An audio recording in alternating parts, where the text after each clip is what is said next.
100% তার কাছে বসবো। সুবহানাল্লাহ। নবী ডাক দিয়া কয় সাহাবী, প্রত্যেকটা সাহাবী বিয়ে শাদী করে ফেলেছে, তুমি কি বিয়ে শাদী করবে না? আল্লাহু আকবার। সাহাবী ডাক দিয়ে কই, ইয়া রাসূলুল্লাহ, ইয়া হাবিবাল্লাহ, নবী গো, ও মায়ের নবীজি, আমি তো বিয়ে করার জন্য রাজি হয়ে গেছি গো নবী, আমার কাছে তো কোনো মাইয়া বিয়া শাদী দেয় না। নবী ডাক দিয়া কয় কেন?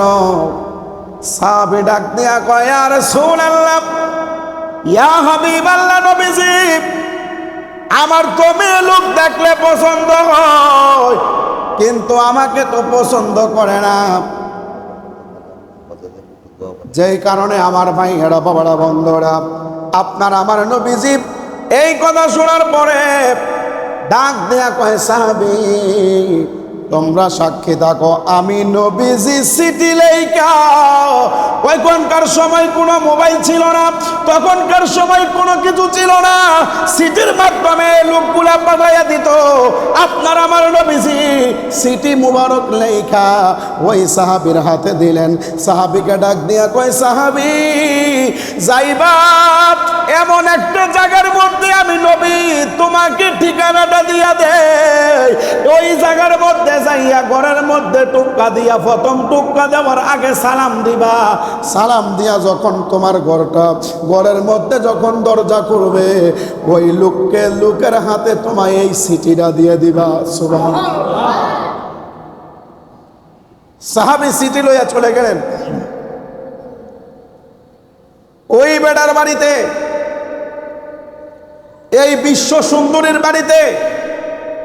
নবী বলেছে তোমাকে বিয়ে করব, মক্কাবাসীর মধ্যে যেই মহিলাটা বেশি সুন্দরী, ওই মেয়েটাকে আমি তোমাকে বিয়ে করাবো। সুবহানাল্লাহ পড়েন। সাহাবী চিঠি লইয়া ওই বাড়ির মধ্যে চইলা গেল। চইলা যাওয়ার পরে দরজার মধ্যে দাঁড়াইয়া সালাম দিল, আসসালামু আলাইকুম ওয়া রাহমাতুল্লাহ। ঘর থেকে জবাব আসলো, দরজাটা খুলে দিল, সালামের জবাব নিল। আয়েশা ডাক দিয়া, মেয়ের বাবা ডাক দিয়া কয়, সাহাবীকে ডাক দিয়া কয়, বাবা কেন আসছো? আমাকে আল্লাহর নবী পাঠাইছে। সুবহানাল্লাহ। কেন পাঠাইছে? আমাকে নবী বলেছে আপনার বাড়িতে আইসা আপনার হাতে চিঠিটা দেওয়ার জন্য। যেই কারণে আমার ভাইয়ের, বাবার, বন্ধুরা, মেয়ের বাবার হাতে যখন চিঠিটা চইলা গেল, চিঠিটা খুইলা পড়তে লাগলো, ওই পুরুষের, ওই বেড়ার মেয়ের সাথে এই সাহাবীর বিয়া শাদী হবে। ওই চিঠিটা আপনার আমার নবীজি লেখা ওই মেয়ের বাড়িতে পাঠাইছে। এই কথা যখন মেয়ের বাবা এই চিঠিটা পড়ল, একবার চিঠির দিকে তাকায়, আর একবার সাহাবীর দিকে তাকায়। সুবহানাল্লাহ।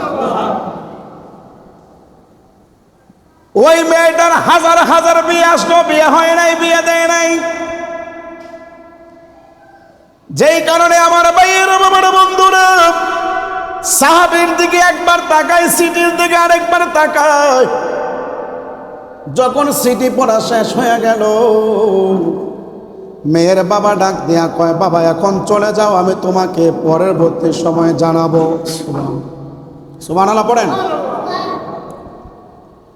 এখন মসজিদের মধ্যে যদি ইমাম সাহেব ইন্টারভিউ দিতে আসে, যদি ওনাকে পছন্দ না হয়, আপনারা কি বলবেন?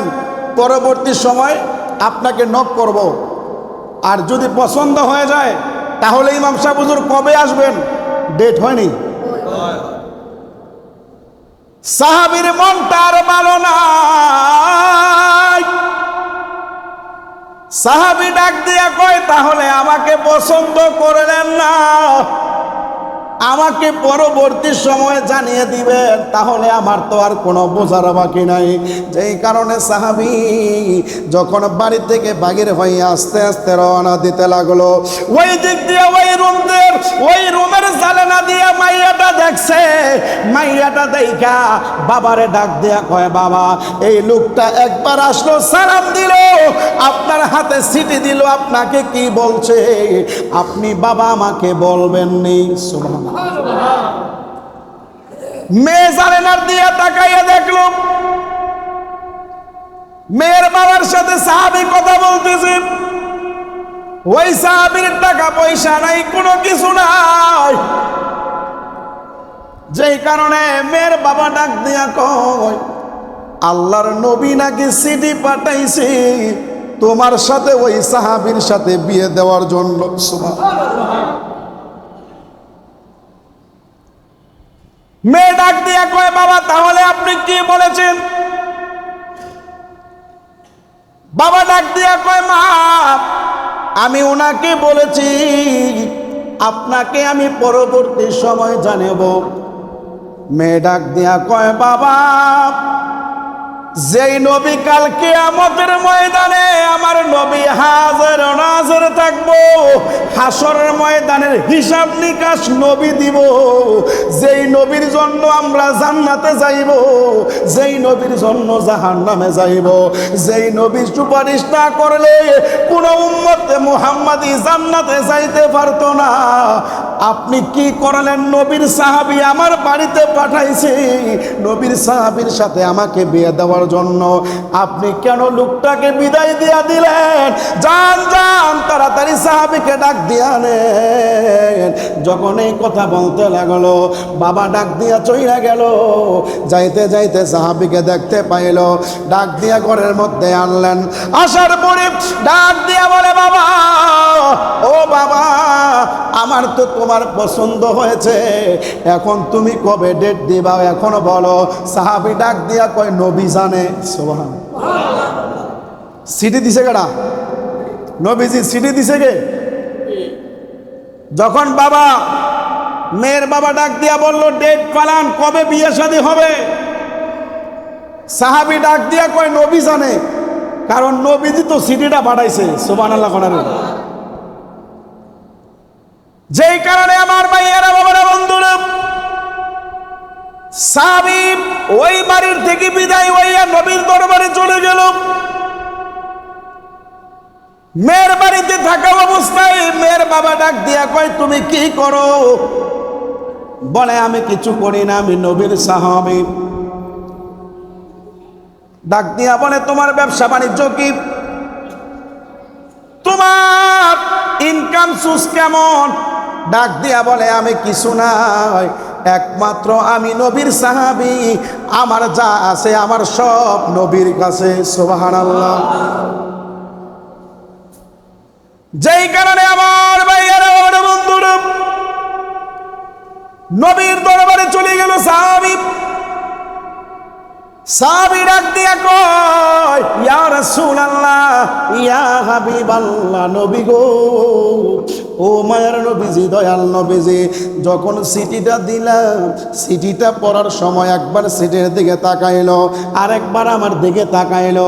ইয়া রাসূলুল্লাহ, ইয়া হাবিবাল্লাহ, নবীজি তখন আমাকে বলেছিল পরবর্তী সময় আমাকে জানাবে।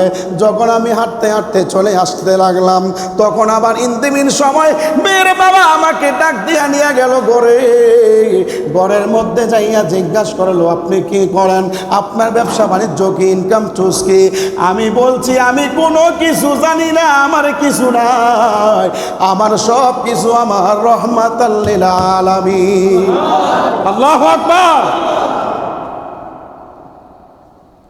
মেয়ের বাবা ডাক দিয়া কয়, মা তোমাকে যে এই সাহাবীর কাছে বিয়া দিতাম, সাহাবীর তো কোনো কিছু নাই, টাকা পয়সা নাই, বাড়িঘর নাই, কোনো কিছু নাই, তাহলে ওনার সাথে বিয়ে দেব কিভাবে?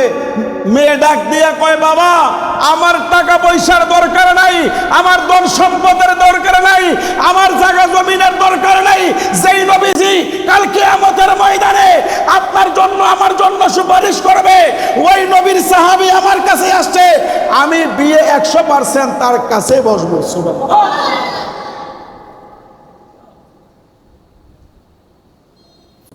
এই কথা শোনার পরে এখন মেয়ে যদি এই কথা বলে, বাবার কোনো জবাব আছে নেই? মেয়ে রাজি থাকলে বাবার কোনো জবাব আছে নেই? যেই কারণে আমার ভাইয়ের বাবার বন্ধুরা নবীর কাছে চলে গেল। নবী ডাক দিয়া কয়, তাহলে ঠিক আছে, আমি ডেট করতেছি, তোমাকে বিয়ে শাদী করাবো। মেয়ের ডাক দিয়া কয়, বাবা ওই সাহাবীর তো টাকা পয়সা নাই, ওই সাহাবীর তো ধন সম্পদ নাই, তাহলে আপনি বাবার তো ধন সম্পদের মালিক, আপনার কাছে টাকা আছে, আপনি কোটি কোটি টাকার মালিক, তাহলে আপনি এই বিয়ে শাদীর খরচটা করে দেন না। সাহাবীকে মেয়ের বাবা জিজ্ঞাসা করছিল যে বিয়া যে করবা, বিয়ার খরচ আসেনি তোমার কাছে? বিয়ের টাকা আসেনি? বলে না, আমার টাকা নাই, আমার টাকাই নবীজি। সুবহানাল্লাহ। সেজন্য মেয়ে ডাক দিয়ে কয়, বাবা তোমাকে তো আল্লাহ পাক টাকা পয়সার মালিক কম বানায় নাই, তুমি বিয়ে শাদীর টাকাটা দিয়ে দাও। সুবহানাল্লাহ বলেন।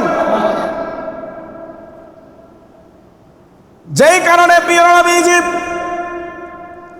ওই সাহাবীকে ডাক দিয়া বলল, যাও যাও, আজকে ওই মেয়ের বাড়িতে চলে যাইবা। যাওয়ার পরে মেয়ের বাবা ডাক দিয়া কয়, সাহাবী, মেয়ে তো আগে বলেছিল বাবা ওনার বিয়ে খরচার টাকাটা আপনি দিয়ে দিবেন। সাহাবী চলে আসতো মেয়ের বাবার কাছে বিয়ের খরচের টাকা নেওয়ার জন্য। ওই আল্লাহর নবীর সাহাবী যখন চইলা গেল এই বিয়ে খরচ করার টাকা আনার জন্য, এই টাকা হাতে লইয়া এই বিয়ের খরচটা আর করে না, এই টাকা লইয়া আল্লাহর নবীর সাহাবী তলোয়ার কিনতে গেলেন। তিন সময় আল্লাহর নবীর যুদ্ধের মধ্যে চইলা গেল, যুদ্ধ শুরু হয়ে গেল, এক এক করে অনেক সাহাবী চলে গেল, শহীদ হয়ে গেল। আল্লাহর নবী ডাক দিয়া কয়, আমার ওই সাহাবী কই? যেই সাহাবীকে আমি নবীজি বটকগিরি কইরা বিয়ে শাদী করার জন্য সিটি পাঠাইলাম, ওই সাহাবী কোথায়? আরেক সাহাবী ডাক দিয়া কয়, ইয়া রাসূলুল্লাহ, ইয়া হাবিবাল্লাহ, নবী গো, আপনার ওই সাহাবী। এই কথা শোনার পরে তখন বিয়ে শাদীর টাকা দিয়ে খরচ কিনে নাই, তলোয়ার কিনে যুদ্ধের ময়দানে চইলা গেল। যুদ্ধের ময়দানে যাইয়া যাইয়া যুদ্ধ করতে করতে ওই সাহাবী শাহাদাত বরণ করে ফেলেছে। আল্লাহু আকবার। সেজন্য নবীর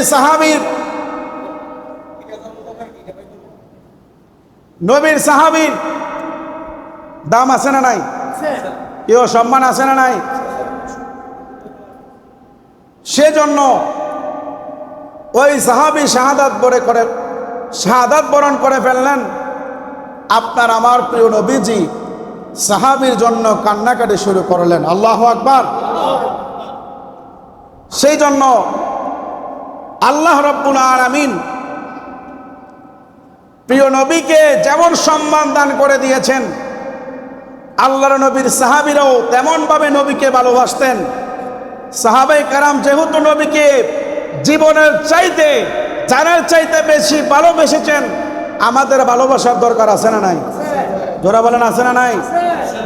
সেই জন্য আল্লাহ পাক রব্বুল আলামিন যেন নবীর প্রেমিক হিসেবে কবুল করেন, পড়েন আমিন।